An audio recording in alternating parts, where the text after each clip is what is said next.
seseorang yang melakukan tindak pidana dan telah dijatuhi hukuman pidana dengan suatu putusan atau vonis dari hakim yang telah mempunyai kekuatan hukum tetap, kemudian melakukan lagi suatu tindak pidana.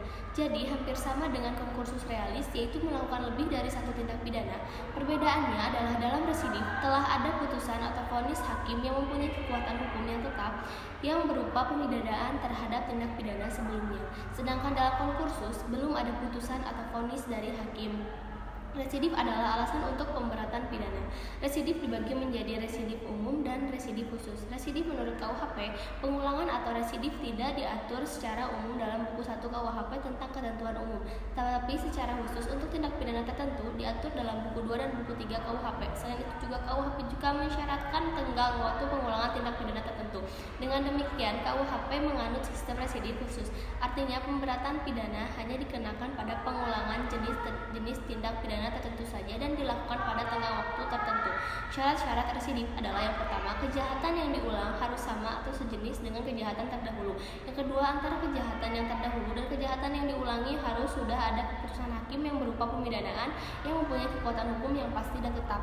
Yang ketiga, pelaku kejahatan dalam menjalankan kejahatannya harus merupakan pencaharian atau khusus untuk pasal 216. Syarat itu tidak ada.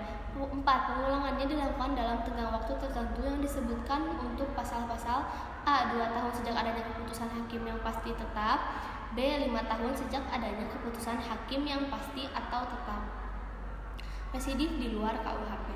Residif kejahatan terdapat dalam beberapa tindak pidana khusus seperti narkotika dan lain-lain.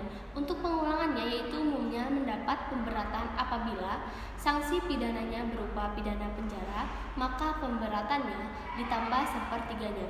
Untuk sanksi pidananya yang berupa denda, maka pemberatannya dikali 2. Residif pelanggaran di luar KUHP terdapat dalam Undang-Undang Nomor 14 Tahun 1992 dan lain-lain dengan ketentuan pemberatannya yaitu A. Tenggang waktu pengulangan beragam, yaitu ada yang 1 tahun dan ada yang 2 tahun. B. Untuk pemberatannya ada yang ditambah separuh, sepertiga, dan ada yang dilipat gandakan menjadi 2. Sekian penjelasan residif dari saya. Wassalamualaikum warahmatullahi wabarakatuh.